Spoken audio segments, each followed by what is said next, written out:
The Galactic Council chamber floated above the blue clouds of Helix Prime, a huge round hall made of shining crystal metal. Tall alien leaders from many worlds sat in high seats, their robes glowing with symbols of power. Every seat was filled. Every eye was watching the large center podium, where one soldier stood alone. His name was Overarch Falcon. He was a veteran of hundreds of battles, a commander who had never once lied in a council hearing. His armor carried scars from wars in 10-star systems. But today none of that mattered. Because today he came with a warning. A warning no one wanted to believe. Falcon placed his metal claws on the glowing podium and spoke in a calm voice that carried across the hall. "Members of the council," he said. "You asked me to report the truth, so I will. The humans are not what we thought. They have changed. And if we do not stop this war, we will lose everything." For a moment there was silence. Then the laughter started. A deep, echoing laugh from the first speaker. A sharp, mocking laugh from the Minister of Arms. Even the younger council members smirked and whispered to each other. Falcon felt heat rise under his armor, but he stayed calm. He expected this reaction. The first speaker leaned forward. "Overarch Falcon, you want us to believe humans are a threat? Humans? The small, soft creatures who only recently discovered warp travel." The hall laughed again. Falcon did not blink. "Yes, those same humans." Counselor Devrin shook her head. "Humans are weak in body. No claws. No armored skin. No natural toxins. Their soldiers fall easily." Falcon nodded. "True. But they do not win because of strength. They win because of something far more dangerous." "And what is that?" the Minister of Arms asked, voice full of boredom. Falcon lifted his head slowly. "They learn." The laughter stopped. He continued, "In the past we believed magic, Psychana shard magic, was something only trained species could use. Something only our mages could handle. Something humans knew nothing about." Counselor Devrin frowned. "They do not know about shard magic. Our scouts confirmed that." "That was true," Falcon said. "Until the first battle." The minister waved a hand. "This is nonsense. Humans do not have mages. They do not even understand shard energy." Falcon stared directly at him. "They do now." A low murmur spread through the chamber. Falcon continued, voice deep and steady. "We attacked a human colony. A simple world. Peaceful. Our mages used shard spells. Humans watched, and within 1 week they learned to copy those spells." "That is impossible," someone shouted. "No," Falcon said softly. "It is human." The council began to argue. Some called him a liar. Others looked nervous. A few whispered to each other, sharing fear behind proud faces. Falcon waited. When the noise died down he spoke again. "You think humans are slow. They are not. You think humans are weak. They are not. You think humans cannot use magic. They can. And they use it in ways we never imagined." The first speaker slammed the table. "Overarch Falcon. Enough with dramatic stories. Humans cannot master shard magic. It takes years of training." Falcon nodded. "For us, yes. For them, it took days." Another wave of shocked whispers filled the air. Before anyone could speak again, a heavy rumbling shook the entire chamber. The crystal walls vibrated. The lights flickered. The guards looked around in confusion. A warning alarm echoed through the hall. Unidentified energy signature detected outside the council station. Falcon slowly turned his head toward the giant window behind the council seats. The blue clouds outside swirled unnaturally, as if something massive was forming within them. "What is that?" the minister snapped. Falcon answered quietly, "That is what I came to warn you about." The swirling clouds crackled with strange colors, blue, green, gold, and white. The aura around the station shimmered like water under a bright sun. Something powerful, something unnatural was approaching. The council members stared in disbelief. "That energy, it feels like shard magic," Devrin whispered. "No," Falcon said. "Shard magic is weak compared to this." The first speaker rose from his seat. "Falcon, tell us what is happening." Falcon took a slow breath. "Our scouts reported that humans discovered a new way to use shards. They shape magic with pure imagination. They do not follow the rules. They do not limit themselves. They create whatever they want." The energy outside grew brighter. The windows glowed like fire. A deep hum vibrated through the floor, as if the station was being pulled toward something massive. Falcon looked around the hall, seeing fear rise on every face. "You laughed at my warning," he said quietly. "But now you will see the truth." A bright flash lit up the entire chamber. And everything went silent. The flash faded slowly, leaving the Galactic Council chamber filled with a strange, white glow. For a moment no one moved. No one breathed. Every council member stared at the windows, afraid to blink in case the light returned. Then, very softly, the crystal walls began to hum. Councillor Devrin whispered, What is that sound? Falcon knew it well. It was the same sound his soldiers heard on Vesper 9, the first battlefield where humans used their new magic. A tear, he said. The sky is tearing. The Minister of Arms scoffed, but it was a weak, frightened sound. The sky cannot tear. Space cannot tear. That makes no. He stopped talking. Because the sky did tear. A long, glowing line appeared outside the window, cutting across the clouds like a white-hot knife. It spread wider and wider, as if reality itself was being opened by invisible hands. The air inside the chamber turned heavy. Every being felt pressure on their chest like a giant hand was pressing down. The first speaker stood up suddenly. Shields? Activate the station shields. The guards hit commands on their wrist pads, but nothing happened. Falcon said quietly, The shields are already down. What? How? The minister shouted. Falcon turned his gaze back to the window. Humans learned a spell that shuts down shard-based defenses. They tested it on our warships. A low, vibrating boom echoed through the chamber. The glowing tier outside widened again, and sparks of blue energy shot out like falling stars. Some hit the station hull and exploded in soft ripples of light. Council members panicked. Are they attacking us? Is this a weapon? Our scanners are blind. The entire hall erupted with fear.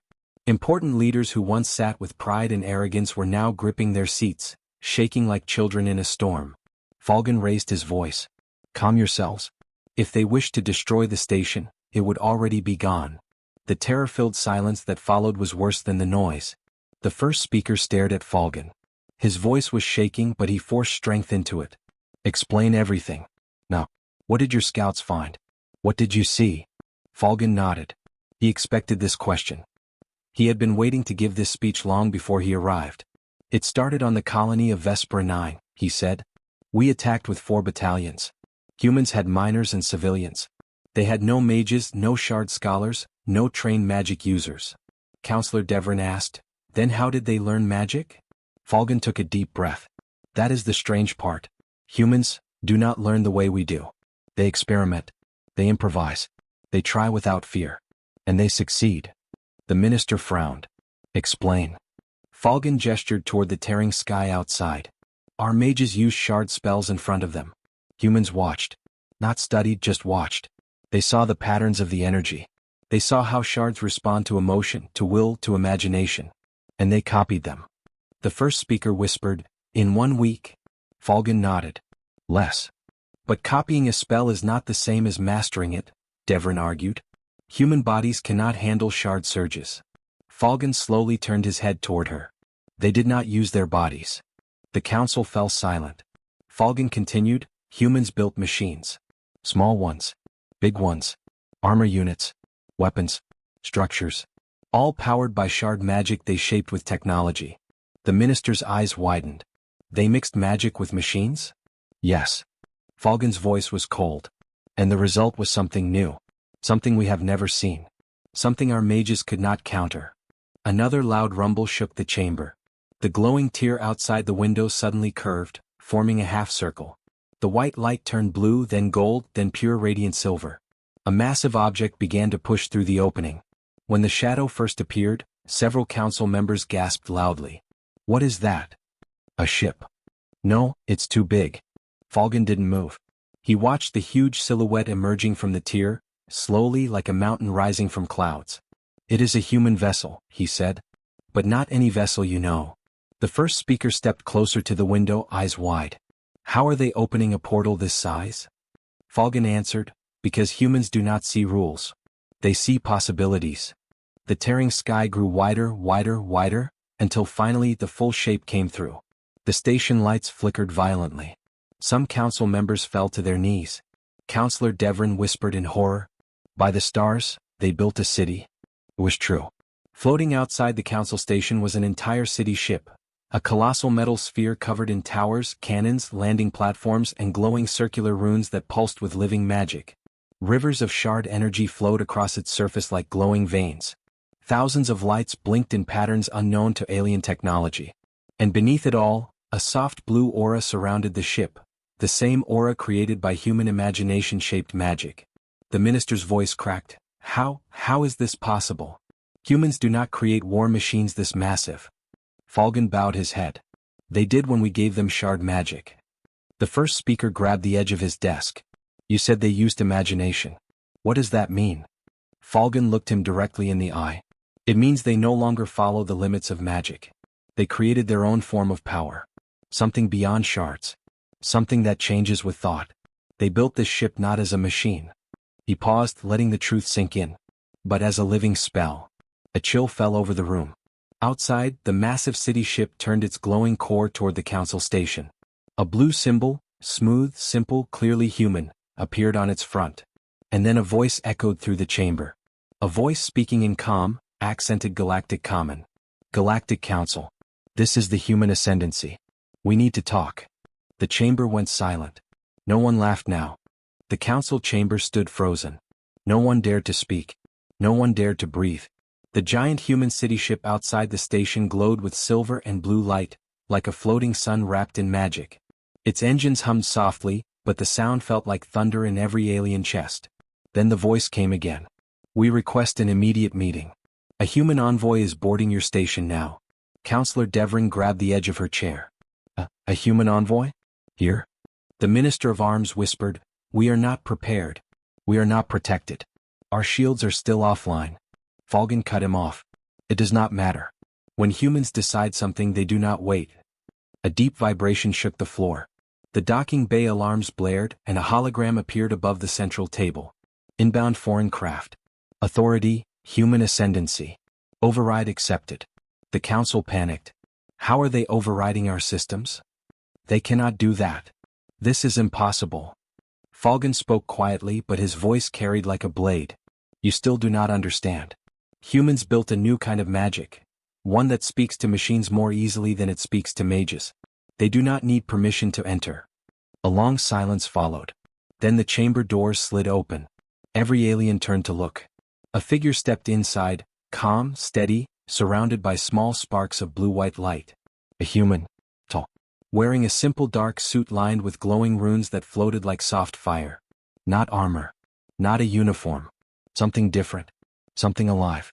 The human walked forward without fear, without haste. The strange aura around him flickered like tiny stars. Falcon whispered, This is the one.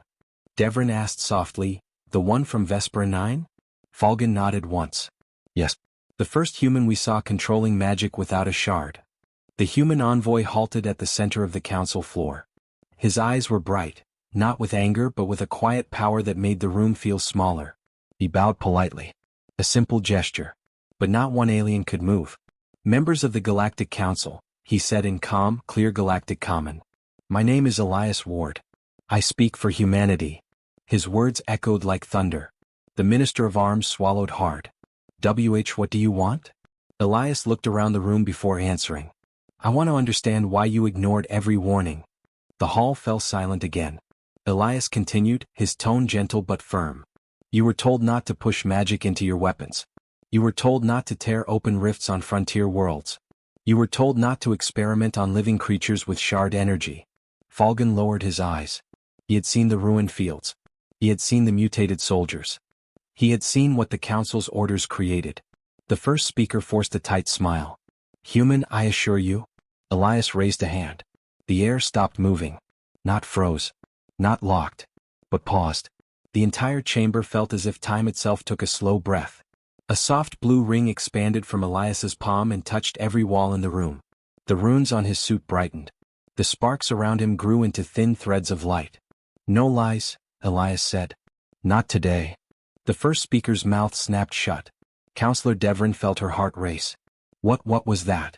Falcon answered quietly, reality shaping. Human magic responds to emotion and will, not rules. Elias turned his eyes to the council table. Your actions opened the rift in the Western Belt. Your experiments woke something in the void. Something that feeds on broken space. He tapped the floor with his heel. A hologram burst to life, showing a massive black shape drifting through a torn region of space. It looked like a creature, but also like a storm. A storm made of teeth and shadow. Devrin gasped. That cannot be real. Falcon stared at the hologram with horror. I saw it. This is the thing that destroyed the colony outpost. It consumed a whole region before our fleet arrived. The minister trembled. What is it? Elias answered. A rift beast. And it is growing. Silence fell again. A different kind of silence. A heavy one. Elias continued, your weapons caused this. Your shard reactors fed it. If it reaches a populated system, it will not stop. Council members exchanged frightened looks. The first speaker finally found his voice. Human, what do you expect from us? Elias stepped forward. The air seemed to ripple around him. I expect honesty, cooperation, and responsibility. His voice hardened. Because humans are fighting the rift beast alone right now. But it is no longer just our problem. He raised his hand again. This time, the blue sparks formed a small floating sphere, a glowing model of the galaxy. A dark stain spread across its edge. Slowly, steadily, eating star systems like a disease. Counselor Devrin's breath caught. How fast does it spread? Elias looked her straight in the eyes. Faster than your politics. The minister stood up sharply. You cannot speak to us that way. Humans are a young race. You are reckless, uncontrolled, dangerous. Elias did not react. He simply looked at him and said, and yet, we are the only ones standing between you and extinction. The chamber went cold. Falcon whispered, he is right. Elias turned to the first speaker. His tone softened. We did not come here to threaten you. We came here because we cannot fight this alone. We came here because the rift beast is learning, adapting, changing.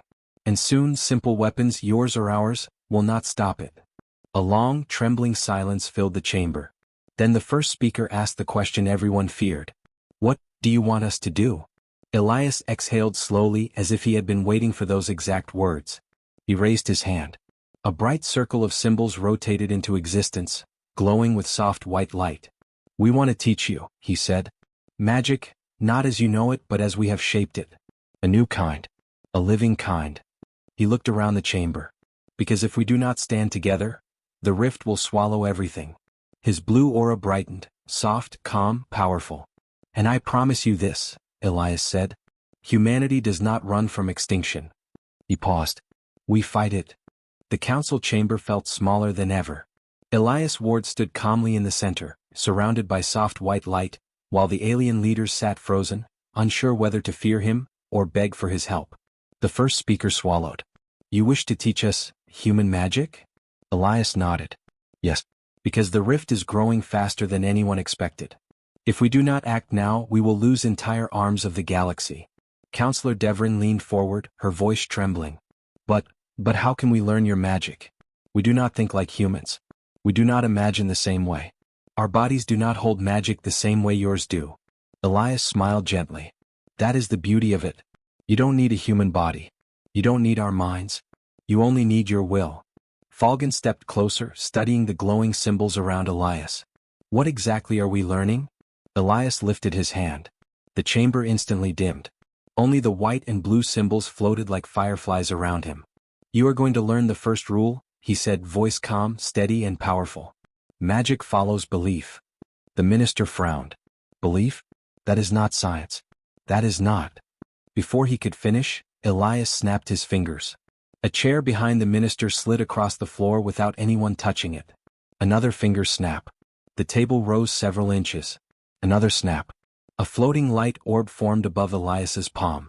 Every alien stared with wide, fearful eyes. That is not belief, the minister whispered. That is power. Elias finally spoke again. Power comes from belief. He closed his fist around the glowing orb. It vanished. Counselor Devrin looked at him, confused. But how can you expect us to understand something so different? Our magic uses shards, rules, formulas. Yes, Elias agreed. Shard magic uses rules. Human magic uses imagination. But the rift beast uses neither. It uses chaos. If we fight it with old ways, we die. A pulse of blue light rippled across the floor. Falcon stepped forward. Show us. Show us how to use this human magic. Elias studied him carefully. Are you sure? Human magic responds to emotion, It responds to your deepest thoughts. If your mind is not steady, the spell can turn wild. Falcon straightened. I am a soldier. I know fear. I know chaos. I can handle it. Elias nodded. Very well. He lifted both hands. A pattern of bright symbols spun around him like a moving ring. Close your eyes, he told Falcon. Falcon obeyed. Focus, Elias said softly. Think of a memory that makes you strong. Falcon breathed deeply. His mind searched. He found one, his first day as commander when he swore to protect the weak. Picture it, Elias said. Hold it. Let the emotion rise. Falcon felt warmth in his chest. Pride. Duty. Strength. Elias stepped closer, placing a hand near Falcon's forehead, but not touching him. Now imagine that feeling shaping the air in your hand. Imagine it becoming light. Become color. Become force. The symbols around Elias drifted toward Falcon like drifting petals in a breeze. The council members watched in silent awe. Falcon lifted his hand slowly. A spark appeared. Tiny. Weak. Flickering. But it was there. A small blue spark hovered above Falcon's palm. The entire chamber fell silent. Counselor Devrin whispered, He did it. Without a shard. The minister stumbled backward. Impossible. This breaks every law of magic. Elias gave a small smile. Yes, that is why it works. Falcon opened his eyes and stared at the spark floating just above his hand. His voice shook. This is real. It is, Elias said. Now release it. Gently. Falcon slowly opened his fingers. The spark dissolved into a soft blue mist and drifted away like smoke. The chamber erupted with gasps. Devrin stood up. Can any species learn it? Yes, Elias said. Every thinking mind can. But your council must understand something important. He looked around the room, voice turning serious. Human magic is not a weapon. It is a choice. A responsibility. If you use it for power or war, it will break you. His tone grew darker. I have seen what happens when someone uses it with hatred. Their thoughts become real. Their fears take shape. Their nightmares gain life. Falcon felt a shiver down his spine. Elias continued, the Rift Beast feeds on broken minds. On destruction. On fear. That is why it grows stronger every time you fire a shard reactor. The first speaker bowed his head.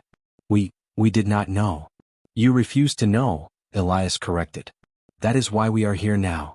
Another hologram appeared behind him, this one showing the Rift Beast again, bigger than before, now the size of a moon. Elias pointed at it. We have 3 weeks before it reaches the next star system. The council gasped. Devrin whispered, What system? Elias answered without hesitation. Ural. Home to 12 billion lives. The chamber turned cold. The first speaker, voice shaking, asked the only question that mattered. What must we do? Elias lifted his hand again.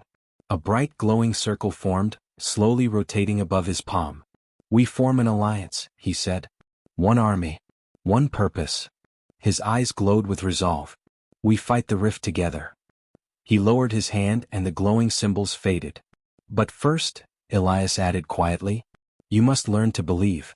The council chamber remained silent long after Elias finished speaking. His words hung in the air like a heavy fog. You must learn to believe. The idea shook every alien in the room. Their entire civilization was built on rules, formulas, shard energy, and strict control. Imagination-based power? Emotion-based spells? It felt like asking a desert to suddenly grow oceans. The first speaker finally cleared his throat. Human, we do not doubt your power. We have now seen it. But a war of belief? A war of emotion? How can we train billions of soldiers in such a short time? Elias stepped toward the glowing hologram of the Rift Beast. Its tendrils twisted slowly, eating the light around it. You don't train billions, he said. You train a few thousand. The strongest minds among your people. Those who can learn fast, those who can trust themselves. Falcon nodded thoughtfully. A special force. Elias turned to him. Exactly. A mixed team from every species. Your best soldiers, your best thinkers, your best minds. Counselor Devrin frowned. And what will they do? Elias raised his hand.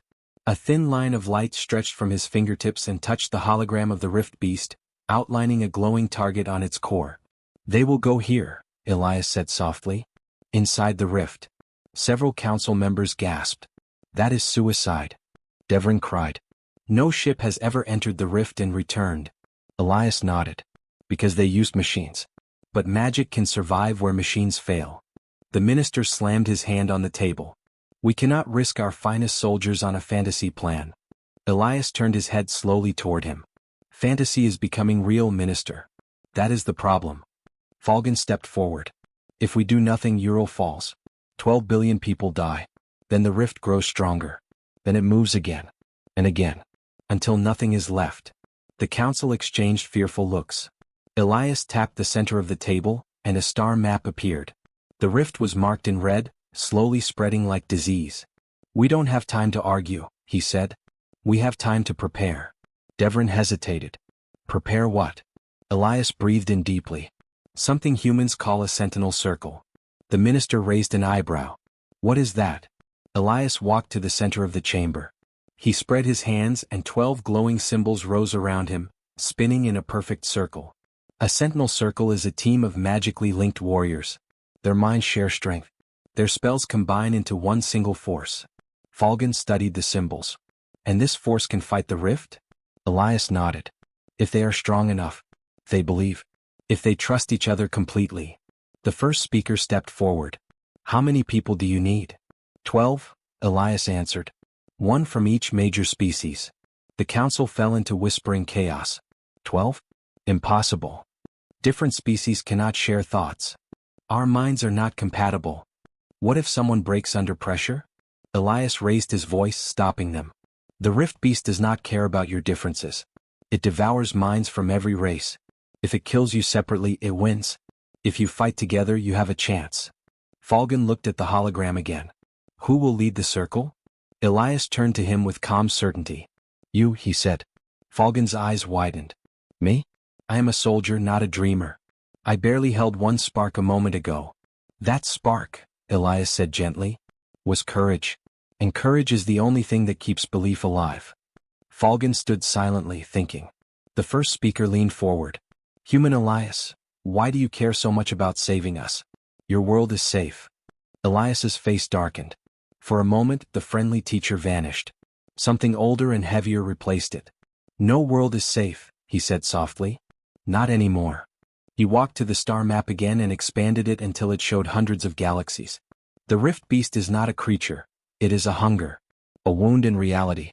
It grows stronger every time a mind collapses. And it never stops. He pointed at the map. 27 galaxies have already fallen. The council members froze in horror. Elias continued, voice steady and cold. My people have seen what comes next. We lost entire human colonies trying to stop it alone. We learned we cannot win by ourselves. Falcon's breath caught. You humans, you already fought this thing? Elias nodded slowly. And you survived? Devrin asked. Elias didn't answer. He didn't have to. His silence was the answer. The first speaker finally bowed his head. Then we agree. The sentinel circle will be formed. The minister sputtered.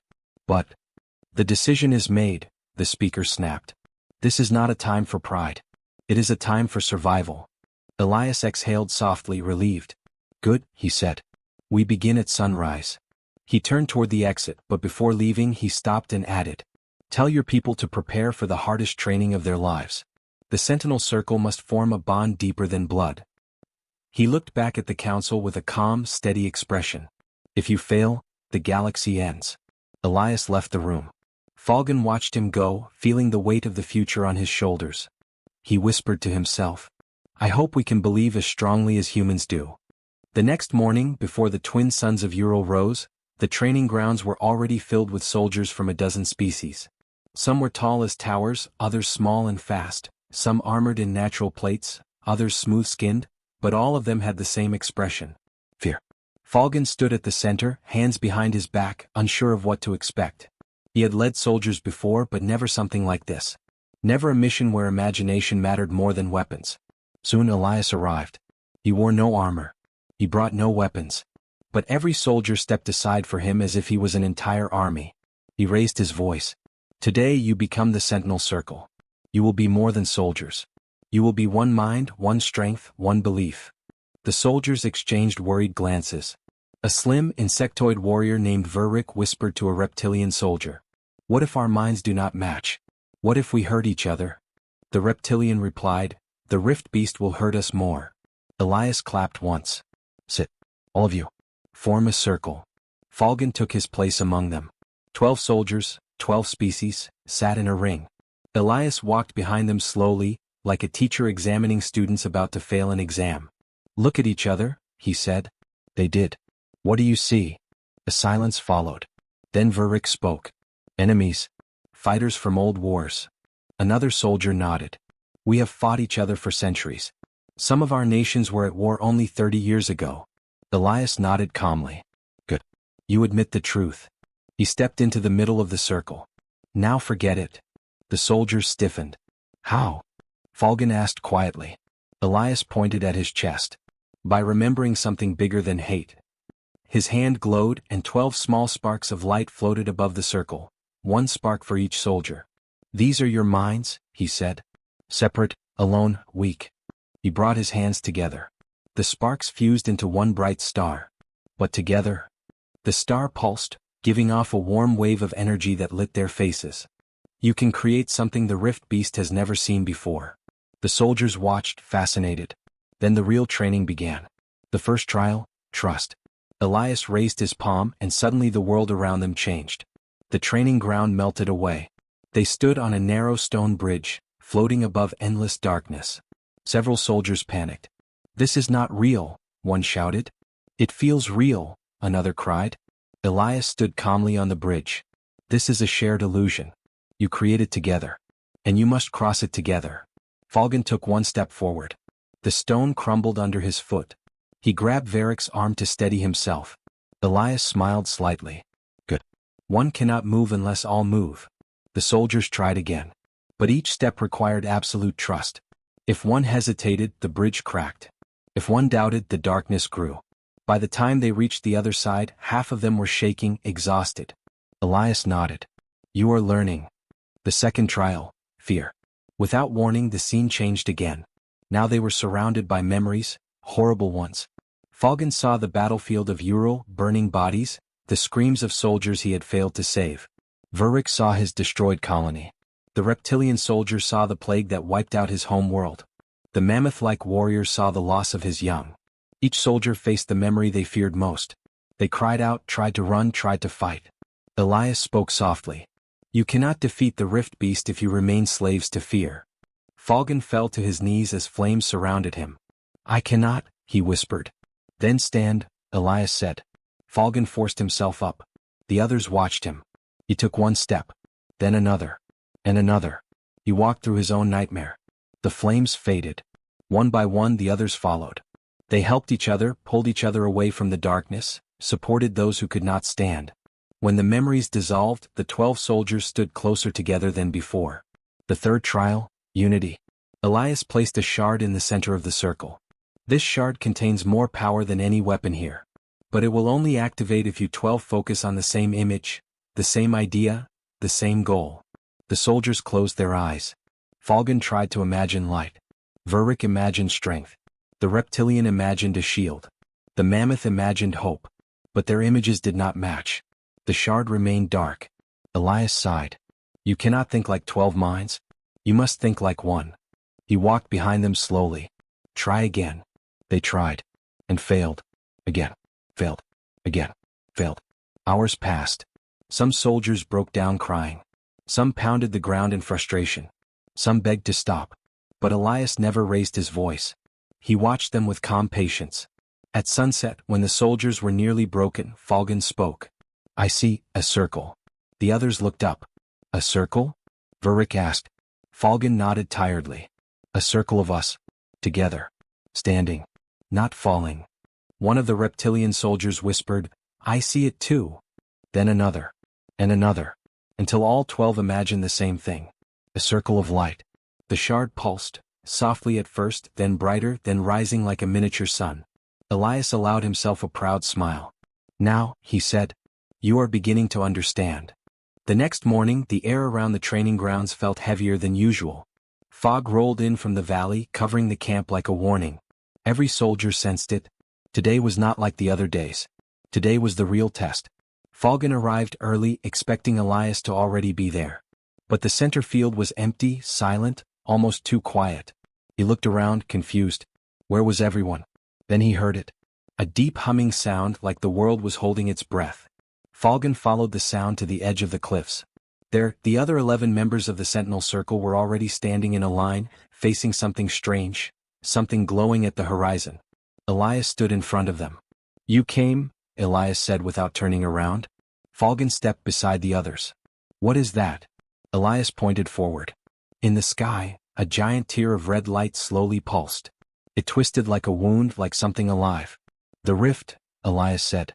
"But only a small echo of it." Falcon felt a chill move through his bones. "You said the rift will open in 5 weeks, he whispered. "This is only a shadow of it," Elias replied. "Not enough to destroy a planet, but enough to destroy you." The soldiers exchanged nervous looks. This was the test. And failure meant death. The rules of the final trial. Elias turned to face the group. "You 12 will enter the echo. Inside, your fears and memories will combine. You will see things that are not real, and things that are too real." Verrick clicked his mandibles anxiously. "Will we fight creatures?" "You will fight yourselves," Elias said. The mammoth-like giant, Razan, asked, "And what must we do?" Elias raised a silver stone, the shard they had activated the day before. "Hold your unity. Hold your circle. If even one of you breaks, all will fall." Falcon felt his heartbeat rising. "Elias," he said softly, "will you come with us?" Elias looked at him for a very long time. "No." The answer hit the group like a punch. Even the strongest soldiers lowered their eyes. "Why not?" Falcon asked. Elias's voice became quieter. "Because what waits inside knows me. It will use me against you. This is a battle only you can fight." One by one the soldiers nodded. Slowly they formed their circle. 12 warriors. 12 species. One mission. Elias lifted his hand. The red echo of the rift began to open wider. "Go," he said. And the world swallowed them. Inside the echo, everything changed in one heartbeat. One moment the soldiers were on the cliffs. The next they were standing in a dark, endless field of red mist. Shapes moved in the fog. Some were small. Some were huge. Some whispered. Some screamed. Verrick trembled. "I do not like this place." Falcon forced his voice to stay steady. "Stay close. Do not break the circle." But as they walked forward, the fog shifted. The ground shook. The soldiers stumbled. And the group was suddenly split in half. 6 on one side. 6 on the other. Verrick cried out, "Falcon! We're separated." Falcon tried to step forward, but an invisible wall stopped him. "No," he shouted. "Do not let anything break your mind. Stay strong." But the fog had already changed again. The 6 soldiers with Falcon were now surrounded by figures. Figures they knew too well. "They're dead." Falcon saw the faces of his lost soldiers, men he had failed to protect. They stared at him with empty eyes.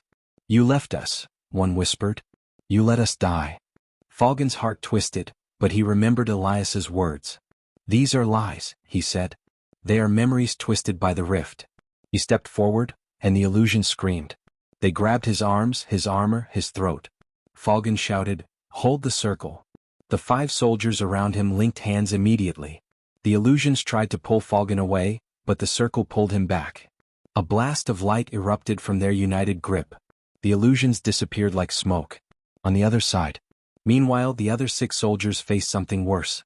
They saw the rift beast. Not the real one, only a shadow of its future form. But even the shadow was terrifying. A creature the size of a mountain. 1,000 shifting mouths. And an aura that made their thoughts feel like glass. Razan fell to one knee. "We cannot face that." One of the reptilian soldiers grabbed his arm. "We are not here to fight it. Only to resist fear." But the rift beast roared and their courage almost shattered. Then Verrick remembered Falcon's words. "Circle," he shouted. "Now." The 6 soldiers locked arms, forming a second half-circle. And when they did, the beast screamed and dissolved into dust. Rejoining. The red fog thinned. Slowly, the 2 half-circles drifted toward each other. Falcon ran toward them. "Are you hurt?" he asked. Verrick shook his head. "Only scared." Falcon gave a weak smile. "That means you are still alive." When all 12 joined hands again, the echo began to collapse. Red mist faded. Dark ground turned to dust. The sky opened like glass breaking. A moment later, they were back on the cliff. Elias waited for them, eyes shining with pride. "You passed," he said softly. "You faced fear, illusions, your own minds, and you did not break." Falcon stepped forward. What now? Elias turned to the sky. The real rift is,